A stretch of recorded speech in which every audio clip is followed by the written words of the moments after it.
जय श्रीराम.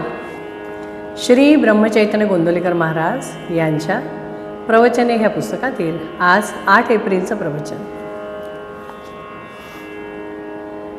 शंका न ठेवता नाम घ्यावे.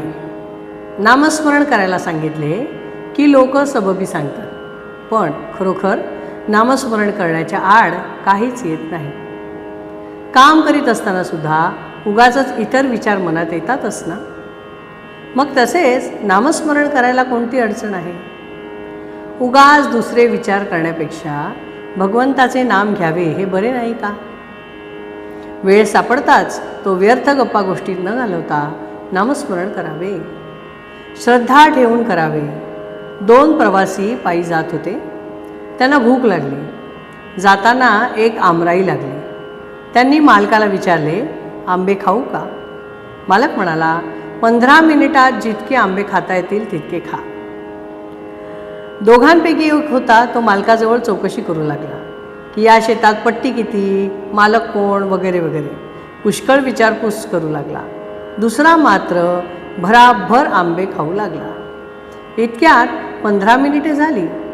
मालकाने सांगितले, वेळ संपली, आता तुम्ही जा. एकाचे पोट भरले, दुसरा मात्र उपाशी राहिला. या गोष्टीवरून हे ध्यानात घ्यायचे की नुसते प्रश्न विचारण्यापेक्षा श्रद्धा ठेवून नाम घेऊ लागावे.